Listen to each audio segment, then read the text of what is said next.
Hello and good morning, Moon. How are you doing today? Hi, nice to meet you. Arrow it is, yes? Yeah, and you know somebody else that's named Arrow in your family? I sure do. My nephew. Amit and I, we laugh so hard at how he even came up with that name. And it's like, oh, my God. Yes, it is a blessing to have a big name to grow into. It's fun, right? It is. Speaking of growing, my God, for you to even release this book is maturity, growth, as well as exploring who you're becoming. You know, I really wanted people to ask that question with me: Is genius worth the collateral damage? And my father was really my first love. You felt like you were the most important person in his presence. And then opposite that, Gail was my first bully. So to hold those two paradoxes, that it was very challenging to experience and important for me to set down.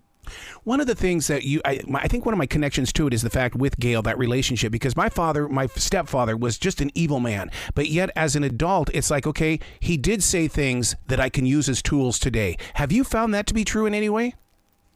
Oh, yeah. I mean, what's so funny is that so many of the things that I thought were true that Gail would talk about, they're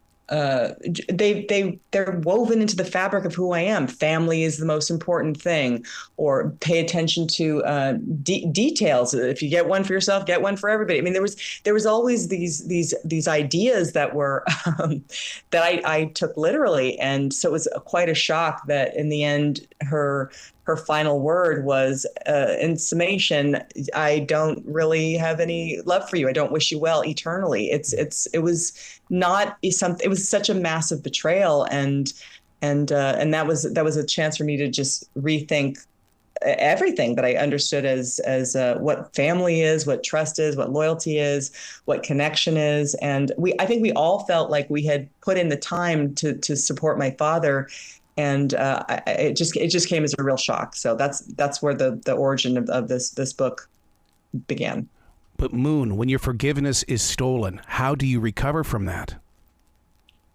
I mean, that's the journey, right? And again, I always wanted to be like other families, and I didn't anticipate that dysfunction would be the thing that unites me with other people.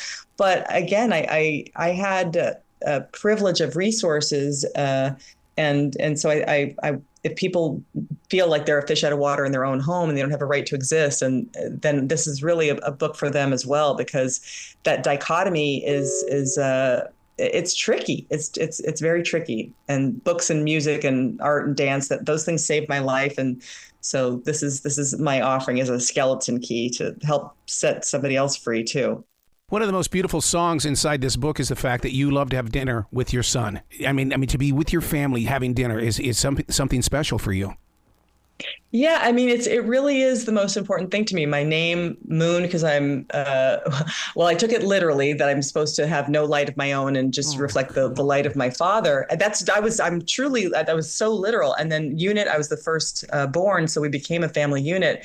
So I have it. I was doomed from the start to just be steadfastly loyal, and so to then be able to parent, to leave that house and parent differently than I was raised, was the most healing experience I've had. The battle between this is who we are versus, hey, we're either the royal family or we're the Kennedys. How do you put yourself in a position now? It's like, are you a Smith? I leave the categorizing for other people. I just try to just experience the world every day. Just try to make it leave things nicer than the way you found them, as good or nicer. That was a value that Gail imparted. She said that sentence. I took it in. She didn't behave that way. It's fascinating. There are so many things in this book that could create a series about Moon. I mean, because you can go in so many different directions with stories. Will you do something like that, or is it I've written this, I'm going to let it go now? That's an interesting question. I don't know. It depends on how people take it. The book comes out tomorrow, and when the world at large has read it, we'll see where it goes. I just hope that it makes people laugh on top of it. Some of the stories are, I think, hilarious. Yeah, but from darkness comes comedy. You know that. I sure do. We grew up with a lot of gallows humor. I want listeners to know that they need to hear that conversation that you had with Marc Maron. That was one of the most brilliant, honest to God conversations I've ever heard.